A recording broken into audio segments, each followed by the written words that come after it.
Sir இப்போ 21ஆம் தேதி பாசிட்டிவான ஒரு ரிசல்ட் ஜனநாயகன் பக்கம் வந்தாலும் எப்போ சார் ரிலீஸ் பிளானுங்கிறது இருக்கும்? 21ஆம் தேதி பாசிட்டிவான இது வந்துருச்சு ரிலீஸ் பண்ணிக்கலாம்னு சொல்லிட்டாங்கன்னா எப்போ ரிலீஸ் பண்ணுவாங்க? இங்க 21ஆம் தேதி அவங்க கன்ஃபர்மேஷன் குடுத்தாலும், ரிவிஷன் கமிட்டி இன்னும் பார்க்கல. இந்த கமிட்டி பார்க்கணும்ல அந்த கட் லிஸ்ட்ட. ஓகே. கட் லிஸ்ட் இவங்க சப்மிட் பண்ணியிருக்காங்களே, அத ம். சப்மிட் பண்ணத இன்னும் அவங்க அப்ரூவல் பண்ணல. ஓ! இன்னும் அதுவும் சென்சார் போர்டு. இருக்கு. ம். ப்ராசஸ் முடியலையே. ஓகே. கட் லிஸ்ட் படி இவங்க சப்மிட் பண்ண பிறகு, ம்.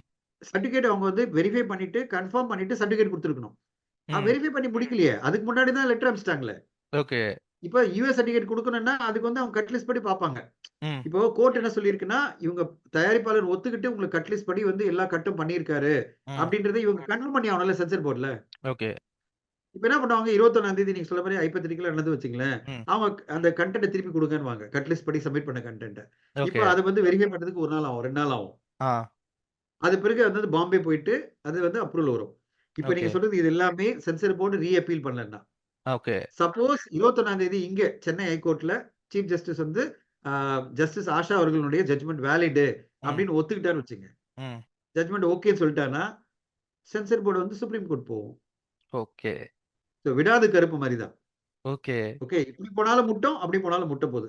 லாகின் 360 உங்கள் கெரியருக்கு தேவையான அனைத்து ஐடி கோர்ஸும் ஜஸ்ட் 4999.